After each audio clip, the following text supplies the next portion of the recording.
የግል ተበዳይ ወይዘሮ አዳነች አዲስ በመኖሪያ ቤታቸው ውስጥ በቤት ሰራተኝነት ተቀጥራ ስትሰራ የቆየችው ተከሳሽ የተለያዩ የወርቅና የብር ጌጣጌጦችን ሰርቃ መሰወሯን ገልጸዋል። ይህን ተከትሎም ወደ አስኮ አካባቢ ፖሊስ ጣቢያ በመሄድ ማመልከታቸውን ተናግረዋል። የተወሰደው ደጅ ላይ ነው ቁጭ እየወጥ እየሰራው ህፃን ልጅ ይዤ እሷ ቤት ልታጠዳ እንደሚያጠዳ ሰው ገብታ እንዳለ ከሙዳይ ቁም ሳጥን ፈልቀቃ ነው እንዳለ ገልብጣ የወሰደችው። ለምሳሌ የብር የጆሮዬ የጣቴ የአንገቴ ሹርባ መሰራበት የብር እሱ የጣት ደግሞ የጣት ቀለበት ብሎ ቀለበት የጋብቻ ቀለበት የኔ የልጅ የጋብቻ ቀለበት የባለቤቴ ቀለበት የአንገት ሐብል የጆሮ 475,000 የአስኮ አካባቢ ፖሊስ ጣቢያ የወንጀል መርማሪ ረዳት ኢንስፔክተር አሳልፈው ጌታቸው እንደተናገሩት የግል ተበዳይ አብይቱታ ማቅረባቸውን መነሻ በማድረግ ፖሊስ ባደረገው ክትትል ተከሳሽን ከነ ኤግዚቢቱ በመያዝ ክስ እንዲመሰረትባት ማድረጉን ገልጸዋል። ኩቼ ሴንትራ የተባለች ግለሰብ ተቀጥራ በቤት ሰራተኝነት ለ7 ወር ያህል ቆይታለች።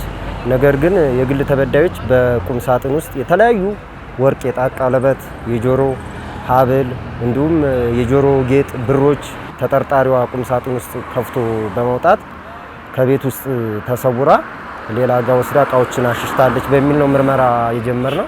ወደውኑ የመያዝ ስራ ተሰርቷል። ነገር ግን በወቅቱ አላመነችም ነበር፣ አልወሰድኩም የሚል ነበር እኛ ጋር ቃል ሲሰጥ የነበረው። ያው 2-3 ቀን ምርመራውን በማጣራት ቦታው ድረስ በመሄድ ኤግዚቢቶቹ በራሷ ፍላጎት እንድትመልስ አድርገናል። ኤግዚቢቶቹ ደግሞ የተገኙበት መገናኛ አካባቢ ወርቆቹን ለግለሰብ ሸጣ ከነ ኤግዚቢቱ እነዛን ተጠርጣሪ አምጥተናል።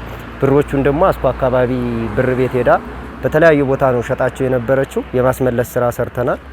ምርመራው ያው ጀመርን፣ ማስረጃዎችን አሰባሰብን። ኤግዚቢቶችን የማስመለስ ስራ ከሰራን በኋላ አቃቢ በተጠርጣሪዋ ላይ ክስ መስርቷል።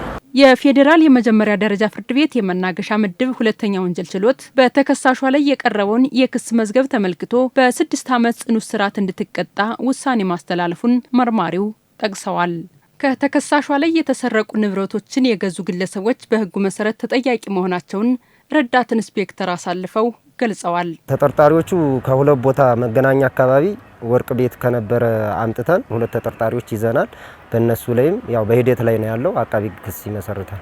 የሚገዙ ሰዎች ጥንቃቄ ማድረግ አለበት። አንደኛ ተጠያቂነት ስለሚያመጣ ማጣራት አለባቸው። ሲገዙ ዋጋውም የገዙበት ዋጋ ተነጻጻሪ አይደለም። ለምሳሌ የ90,000 ብር የሚገመተውን እቃ በ7,000 ብር ነው የገዙት አንድ ቦታ ላይ።